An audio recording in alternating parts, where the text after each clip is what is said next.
Hello everyone and welcome back to Mathics. In this video, I will do 2023 AMC 10B problems. I will only do 1 to 10 for now. I will do them later because I'm going to just focus on AMC 8 instead because the test's going to be like in a couple of months.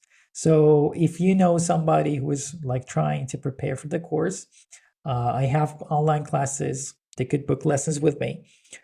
Or if you're somebody who is preparing for AMC 10, AMC 12, you could it's a very smart move to just to start with a lesson once a week and just practice over time.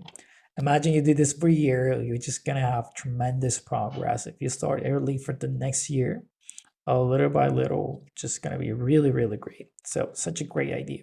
You could also, of course, book a lesson as well, okay? So with that being said, let's begin the 10 questions.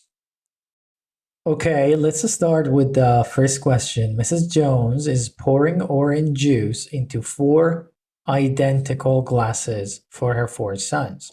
She fills the first 3 glasses completely. Okay, let's go do that. So the first glasses are full of orange juice. Okay. But rounds out of juice when the 4th glass is only a third full. Okay, so just a third of this is full.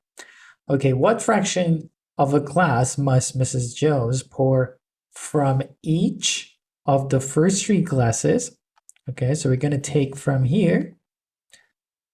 Okay, and then add them to here.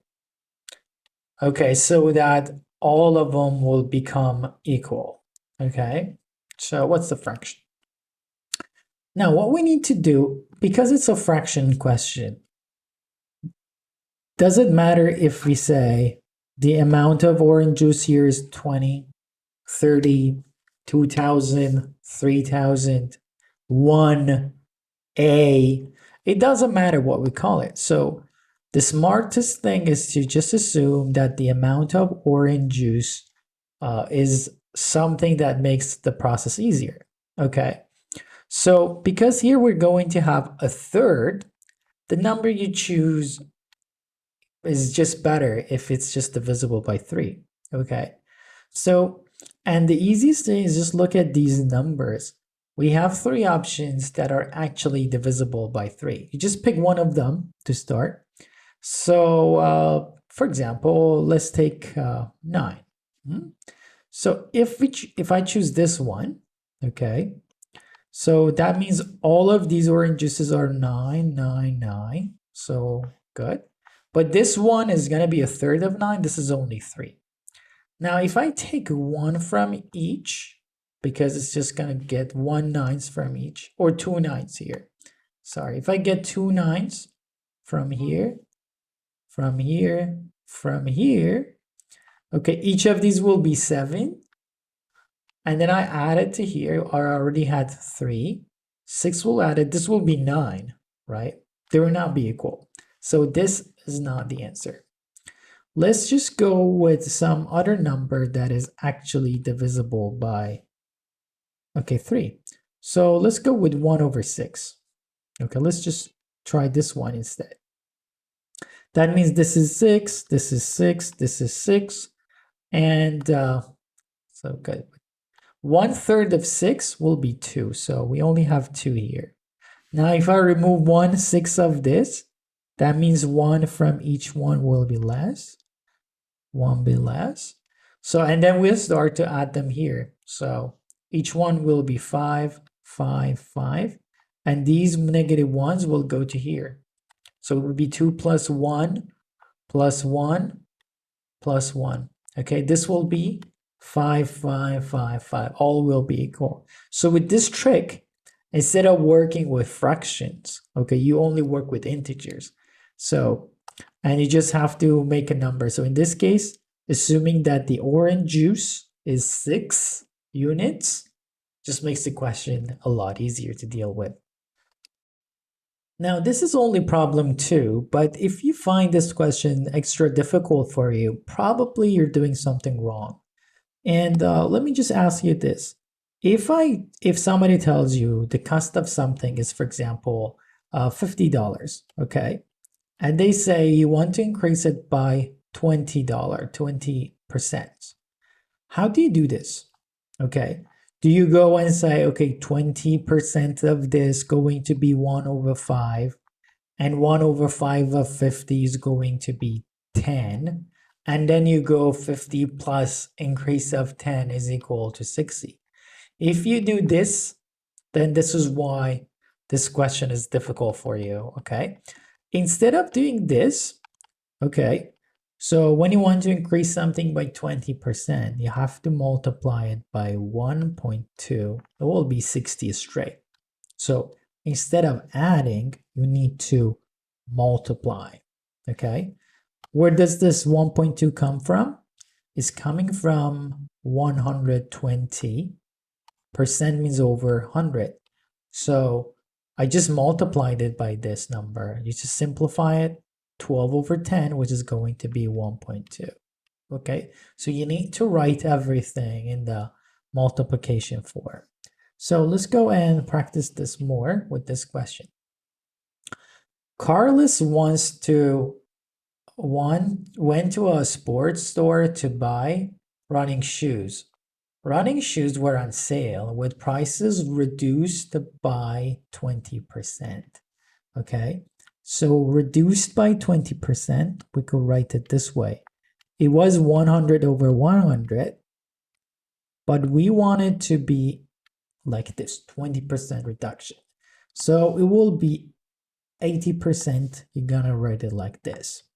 So you want to go buy shoes, then this is gonna be 20% reduction. And then Carlos also knew that he had to pay this sales tax on the discounted price. So after you get the discount, now they will increase it by sales tax. So again, it's going to be like 100 plus 7.5 over 100. Okay, so this will be 100 and 7.5 because it looks weird, like we have a decimal and a fraction. So let's just multiply both of them by 2, so it becomes like more acceptable. So it will be, this will be 200, and the numerator will be 250. Okay, so this is what we're gonna do. We're just gonna multiply by these two fractions, and then he had $43. What is the original before discount price of the most expensive shoes that he could buy with this $43? So that means after all of this, if it has to become less than 43 or equal 43. So he has only $43. Okay. So one way to go is that you start trying these numbers here. Is 50 possible or not? If not, 49. Or we could just simplify these two fractions a little as possible. So let's just do that. Let's simplify. So let's go from here. This is 0. I'm going to cancel it with this 0. Okay. So 8 becomes 1. 200 divided by 8 is 25. Okay. So I'm going to just keep this as 1. Unlike this one will be 10. And this will be 25. Okay. So 25, let's just simplify it one more time by 5. This will be 43. Okay, this will be 5, and 5 times 10 is 50. So all of this will be 43 over 50. Okay, so how simple is that? Okay, now what is the most expensive shoes? You could multiply by this number, and you want it to be maximized. So if you buy it at the price of 50, okay, so you will pay only 43. So that would be option B. Okay, problem 3 is a problem that you could do under 30 seconds if you know what to do. A 3, 4, 5 right triangle is inscribed in a circle A. And again, another triangle, right triangle, is inscribed in circle B. What is the ratio of the area of circle A to the area of circle B? So we read it, woo. If you understand it, right, it's going to be, you're going to take this number, it's the hypotenuse, this number, and you're going to write them here, and you're going to just square the numbers, which is going to be this one, bye-bye. Okay. But why are we going to do that? Let me explain. Okay. So let's start by explaining it like this. If we have, let me make this color. So if we have these points, right, from here, and we have two chords like this. If, for example, this angle is 30 degrees, what is the angle of this arc? Okay. I think you know it's going to be 60 degrees. Okay. Now, what if we have something like this? So what if these two lines go exactly 90 degrees apart, right? Like the question says it's a right angle. So if it's 90 degrees, okay, so the arc in front of it, so from here to here, will be 180 degrees. Okay, and that is the proof that this is diameter, because it's cutting 360 degrees into two 180 degrees. So all of this, blah, blah, blah, this is right triangle, like, blah, blah, is only for you to know that this hypotenuse, for example, if it's like a 3, 4, and 5, you just have to know that this will be the diameter, okay? So this 13 is the diameter. So now once you know, you could still make another bad decision. Another bad decision is just, let's find half of this is going to be 2.5. Then let's find the area of this. Half of 13 is 6.5. Let's find the area of that. And then divide. That's going to be like 30 minutes. You don't need to do that. It's a ratio question, like problem 1. Okay? So you don't need to do that, because when you do pi r squared, let's see, for example, the bigger one divided by the smaller one. Okay? So look, the pi's are not important. And the ratio of the diameters, okay, each diameter is 2 times of the radius. So the ratio of the diameters, 13 and 5, is the same as the ratio of the radius, right? The radii. So all you really have to do because of that is just write them. It's going to be the ratio of the radius that we have, and we're going to square this, okay? So it's going to be like this one, okay? So if you write the smaller one top, it will be this one right over here. Okay, problem 4, it just wants to check how comfortable you are with big numbers. And if you are not a native speaker, this is going to be extra difficult for you. Okay, maybe you don't understand some of the words. But let's start. Problem 4, Jackson's paintbrush makes a narrow stripe with a width of 6.5 millimeters. Okay, and what's that mean? What's the meaning of that? So it's going to be something like this. Okay. Okay, something like this. With the brush, it goes all the way like this. Okay. So Jackson has enough paint to make a stripe of 25 meters. Okay, so saying that from here to here, it's going to be 25 meters.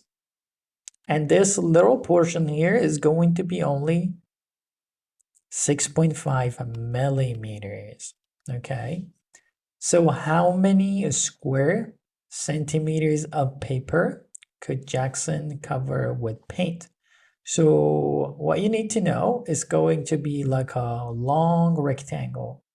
So what do you do when you want to find the area of rectangle? You take like the base, the height, you multiply 2 legs, and then that's it. But because here it says centimeters is squared, we need to change everything into centimeters. 25 meters is going to be 2500 centimeters multiplied by, this one will be 0.65 centimeters. Remember, 10 millimeters is going to be 1 centimeters. This is less than 10 millimeters. So this is going to be less than 1 centimeter. So it's going to be like this.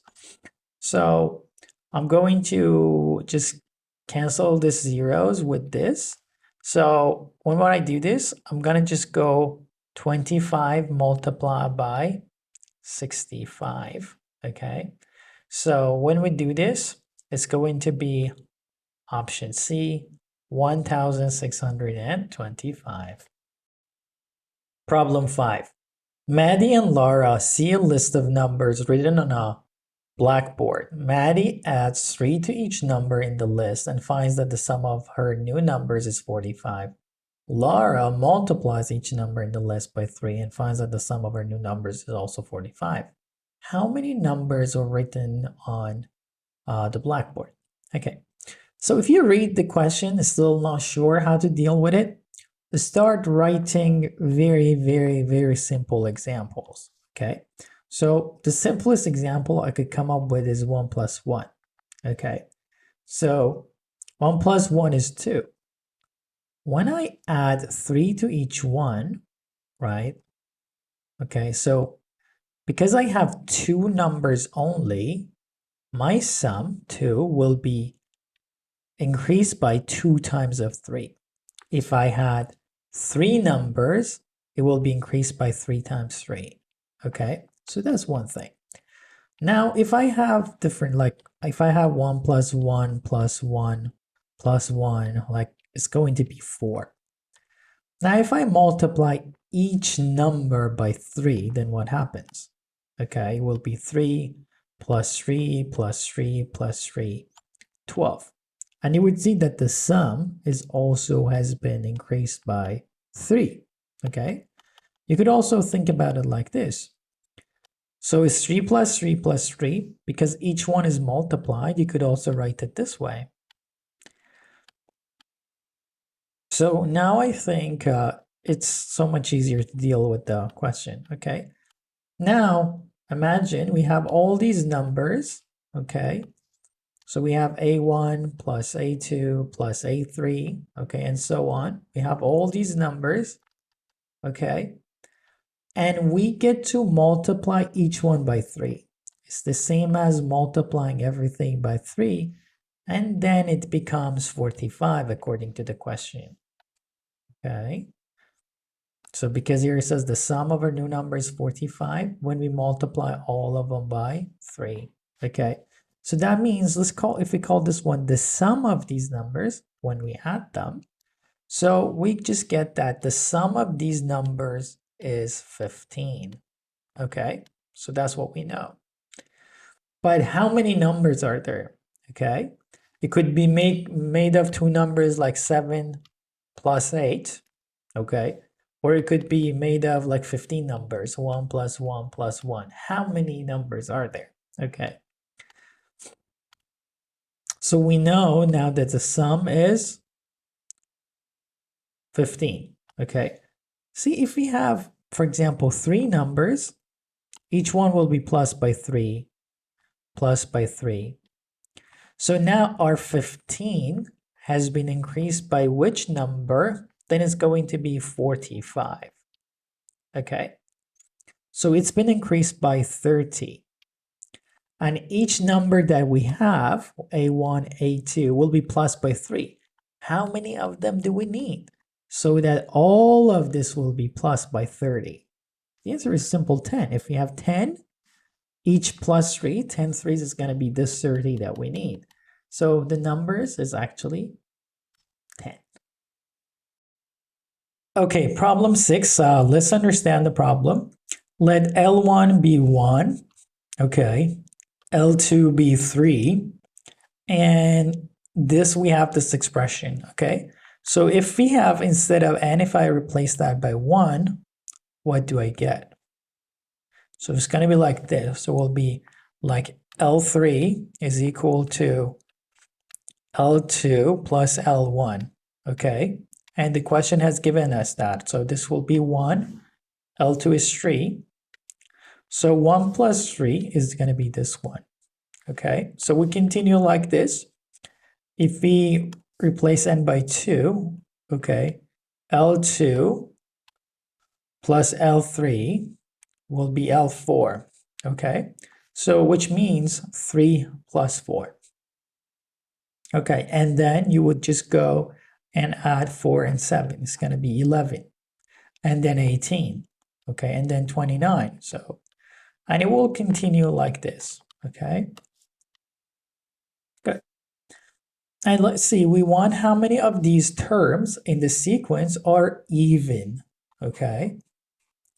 Now the first one is odd. This one is odd. And then this one is even. Okay, because 2 odd plus together is even. Odd plus even is going to be odd. Okay, even plus odd, odd. And then odd plus odd, even again. So you get to see the pattern. But remember, okay, the question called the first one L1. This is L2. This is L3, L4, L5, and L6. So you would see the ones that are even are going to be like this.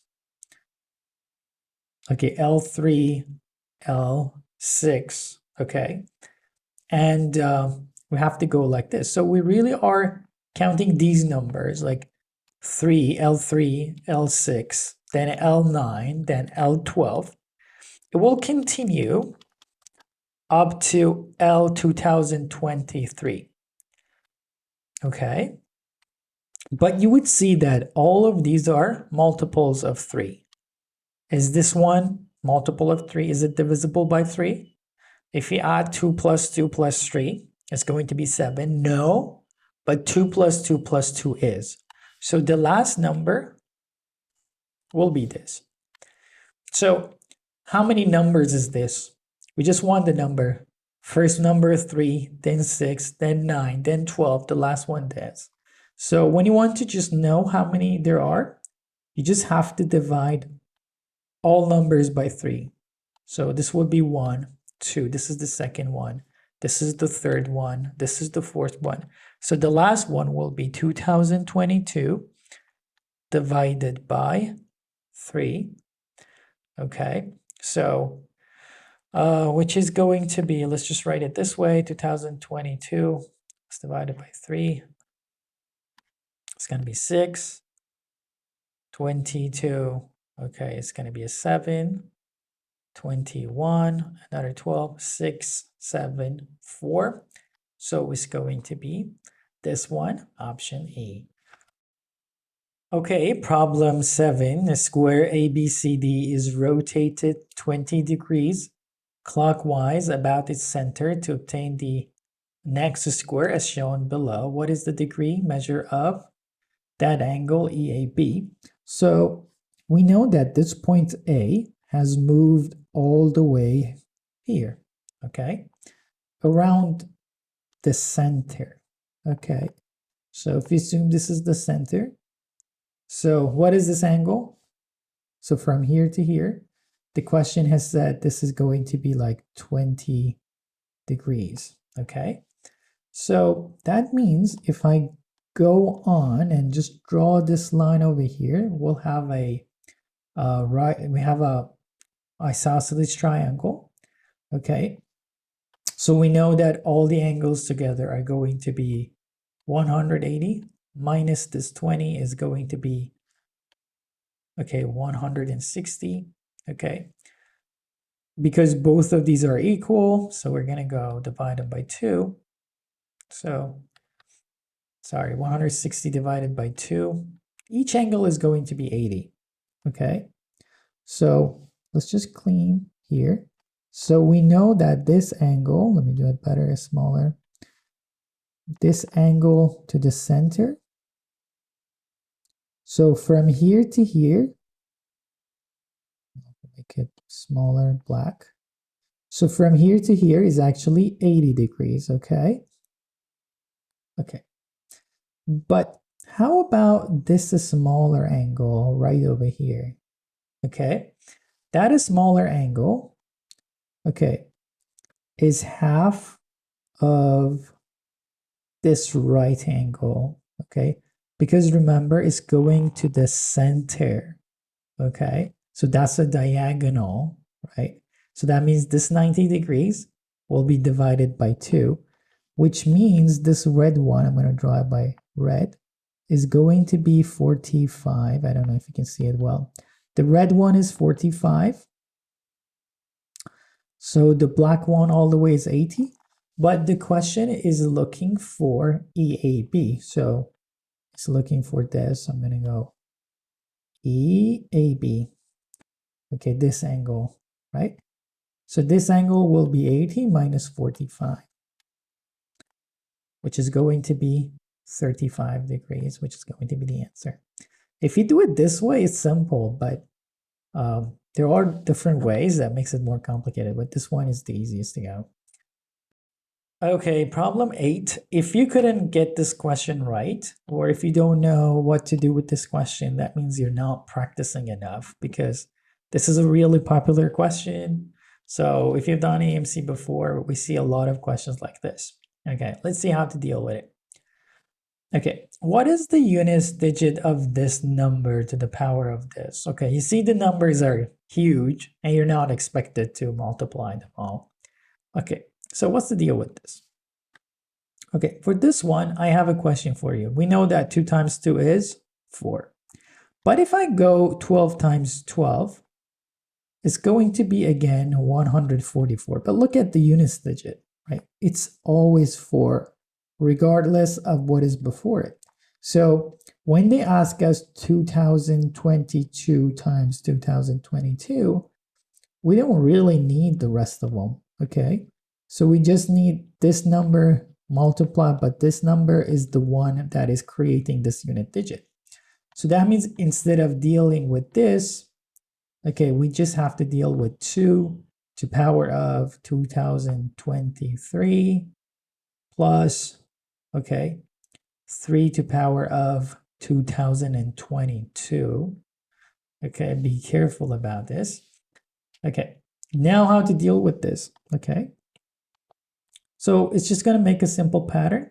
So when you 2 times 2, first one is 1. You multiply it, it's gonna be 4, 2 to power of 2. 4 times 2 is 8. 2 times 8 is 16, so I'm gonna write it only the 6th part. 6 times 2 is 12 again, okay? So let's go with 3. 3 times 3 is 9. 9 times 3 is 27. 27 times 3 is 1. 1 times 3 is 3 again. So now you would see that even this 12, I didn't even have to write it. It's just going back to 2 again. So remember, this is going to be 2 to the 1st power is like this. And 2 to the 5th power is going to be like this again. Okay. Now if we continue, okay, the next number that 2 will appear again is going to be, look, 1 plus 4 is 5. Then the next one will be 2 to power of 5 plus 4. The next one that 2 will happen is going to be 2 to power of 13. Then 2 to power of 17. And look, this 3 is happening at the same time, right? At these numbers. So what is special about these numbers, right? 5, 9, 13, 16. Okay, one number before these, 16, 12, 8, is a multiple of 4. Okay, so 4k plus 1, they are in this format. If k is 0, you're going to get this. If k is 1, you're going to get this. If k is 2, you're going to get this 9 over here. Okay, so with this format, we have to move on forward. So here, 2023, okay, we know that 2020 is a multiple of 4. Okay, so 2021 is the number okay, that we go back to this one. So 2021, we have 2 and we have 3. Okay, so 2020. So for this one, we have to go 2 forward. So the next one, it will go back, become 4. And then you multiply by another one, it's going to be 8. Okay. So how about this one? We were at 3, 2022. We're just going to move on 1. Okay, and then the last one will be 9. So 8 plus 9 is going to be 17. And the units digit of that will be 7. So A is the right answer. Okay, problem 9. If you think this problem is difficult, well, all you really need to know is this, and I'm pretty sure you know this. A squared minus B squared is equal to A minus B multiplied by A plus B. Okay, and in all of these examples, okay, the two numbers, the two squared numbers are back to back. So it's going to solve it very easy. So let's just read the question. The numbers 16 and 25 are a pair of consecutive positive squares, okay? If you're non-native, that means it's in the counting order, like 3, 4, 5 are consecutive.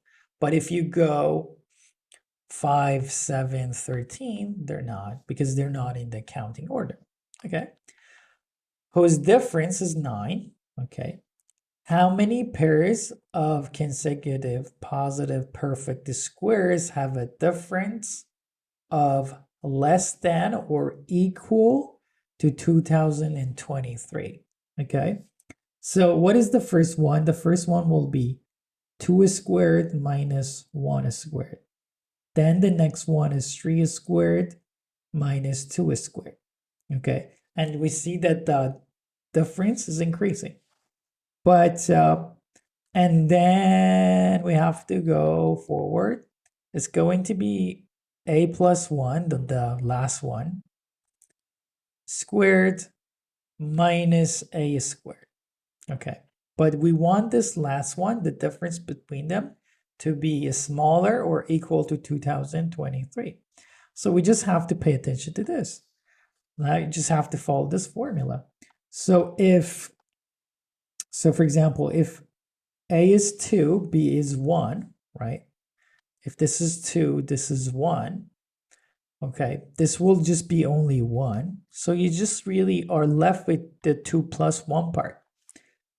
Okay, let's go try another one. If you use 3 and 2, again, A will be 3, this will be 2. So the difference is always 1. So this part is actually not important. You just have to go A plus B. So the difference between these two is going to be 1 plus, okay, it stopped working, 1 plus 2. The next one is going to be 2 plus 3. The next one, 3 plus 4. So the difference of these, you just have to add them. It's going to be A plus 1 plus A. So it will be 2A plus 1 should be, okay, equal and less than 2023. Okay, so subtract 1 from both sides. We're going to get 2A is going to be smaller than 2022. So A would be smaller than 1011. Okay, so when we get a number like this, it's a little tricky because we see that the last one is 1010. So we just have to check if this is the answer. So you would see that, look, when we started, the first pair, okay, is like this is the first one. You just have to go with the smaller number. So that's the first one. The second one is here with 2, okay? So the last one will be the number of A, okay? So we just want, we don't want A minus 1. We don't want A plus 1. We're just looking for A. And here it said it has to be a smaller and equal to 1011. So we're just gonna take A for it. So the answer will be this one right over here. Okay, problem 10. Even understanding this puzzle is a challenge, okay? Let alone doing it. But just let's read it and understand the question. You're playing a game. Okay. A 2x1 rectangle covers two adjacent squares, oriented either horizontally or vertically. So we're going to have, okay, one rectangle could be either this form or in this form, anywhere here. Okay. But you're not told which two squares are covered. Your goal is to find at least one square that is covered by the rectangle. Okay. So you're going to put it, this is the puzzle. They're going to hide a rectangle anywhere. Okay. So maybe they hide it, for example, here. Okay. And then when you're choosing, you're shown this one that is empty. And I say, okay, for example, is it one of the squares? The person looks and says no. And then you say, is this one of the squares? The person looks and says no. So this is if you say this one, right, by accident, then you will just hit this one. The answer would be yes. So maybe you're lucky. And just at the first time you say, is it in the middle? And here, if it's like that, then the answer would be yes. Okay. So it's likely, okay? If you're lucky, you could just guess it the first time. But here it says your goal is to find at least one square that's covered by the rectangle. A turn consists of you guessing a square, after which you're told whether the square is covered by the hidden rectangle or not. What is the minimum number of turns you need to ensure that at least one of the guessed squares is covered by the rectangle? So that means you have to be super, super, super unlucky, but super, super, super intelligent, that you devise a plan that minimizes the number of guesses, okay? So what to do with this? Initially, I think it makes sense as, okay, if I choose the one in the center, I eliminate 4 of these rectangles. It's a good move, okay? But if you do it like this, you would need 5 turns. Okay, there is a better way to do it. By the way, how many rectangles can be put here? Like this would be one, maybe this tree. There is also, could be these rectangles, 6 vertical. If you do it horizontally, another 6. So there are only 12 possibilities. Okay, if you just select the first time, if you have one guess, selecting the center would be the most intelligent way to go. But since we want to minimize it and ensure, we have to start with something like this. You have to start from the middle. Why? Because you would start to eliminate these 3 altogether. So from the 12 possibilities, you just check 3 by just one pick. Okay, but the good thing is, the next time you would just go another one. Say, is this one? Okay, if the person says no, but you have already eliminated another 3. So you have eliminated 6. There are still 6 possibilities left. Okay, so then you would go choose this one. Okay, look, for example, if this is this one like this, we still haven't got it, even with the 3 choices. Again, you would eliminate this choice, and this choice. Okay, so there are still 3 possibilities left. Okay, which are the 3 possibilities left? This one is left, this one is left, and this one is left, right? These 3. But they all have one common point, right? It doesn't matter if it's this one left, or in our case like this, or if it's like this. You just go choose this one, the common point between all the 3. This would be your last choice, and it will definitely be there, even if you're super unlucky. So 4 is enough.